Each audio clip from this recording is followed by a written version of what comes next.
Guys, guess who I am? Morgan Freeman in this movie.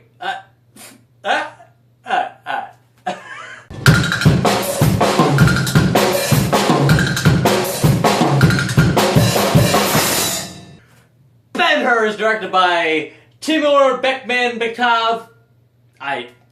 He's a great director. He made the movie Wanted that I absolutely love, and it stars Jack Houston along with Toby Kebbell as brothers in this remake of a classic movie, Ben-Hur, that I have never seen. But it's a movie of a young Jewish prince played by Jack Houston who has a brother, kind of, Toby Kebbell, who goes away into the Roman army. He comes back and then causes problems. Jack Houston ends up going into slavery, and now Ben-Hur has to come back, try to save his family, and try to get revenge for his brother basically betraying him, and then they have a whole chariot race, and that's pretty much the movie, and then there's a lot of spiritual, religious overtones in there for whatever reason. I've never seen the original movie, like I've said, so I didn't really know what to expect with this movie. I saw the trailers, and I was like, oh yeah, you know what? This is a movie that I feel could probably use an update, because I'm sure that they'll be able to throw some really cool special effects in there that will really update this movie for a modern audience, and maybe they could tell a story in a new, fun kind of way that'll really be a great movie.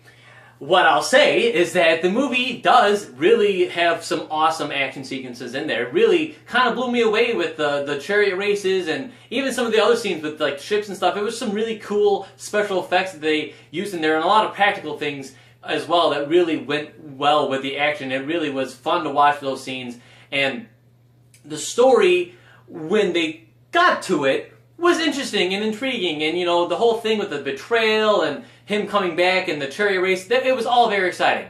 That's all the middle of the movie. The whole beginning of the movie, and honestly the whole ending of the movie, could just be cut out of the movie.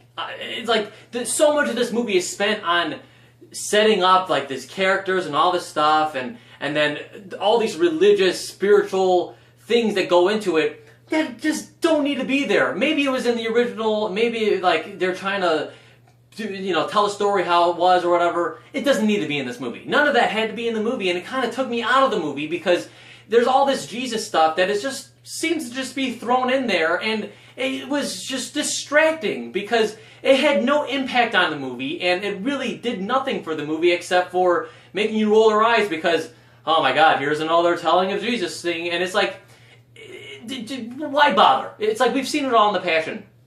We don't need to see it all again. We've already seen it 100 times. We don't need to see this all again, and unless it's really going to add to the story, why tell it? And it doesn't add to the story. It just takes away from it, and it distracts you, and it just makes you roll your eyes, and it completely took me out of it, and they spent so much time on it that it really brought the movie down for me. And that really sucked because, like I said, I was really into this movie for the middle portion of it.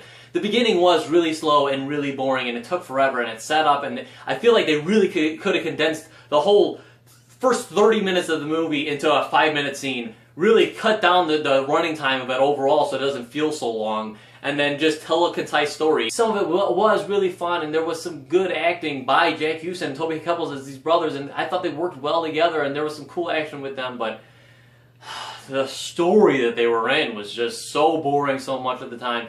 Morgan Freeman was fine, he's Morgan Freeman, but his dreadlocks kind of took you out of it every time. You wish that he would just wear his headband thing the whole time. It's like, why? Who made the decision to have that wig? I don't know.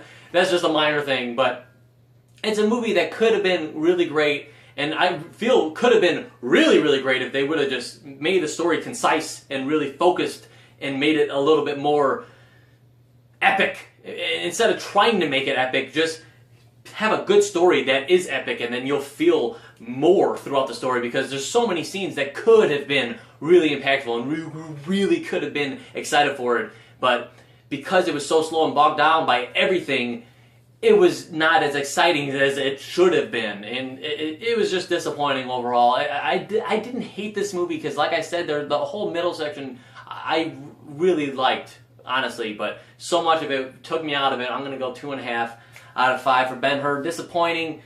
It had potential, but it really didn't live up to it. Anyway, guys, thank you so much for watching. If you like this and you want to see more reviews from a guy like me, Tom Waterloo, then please like and share this video, leave a comment down below, and most importantly, subscribe, and I'll see you guys in the next one.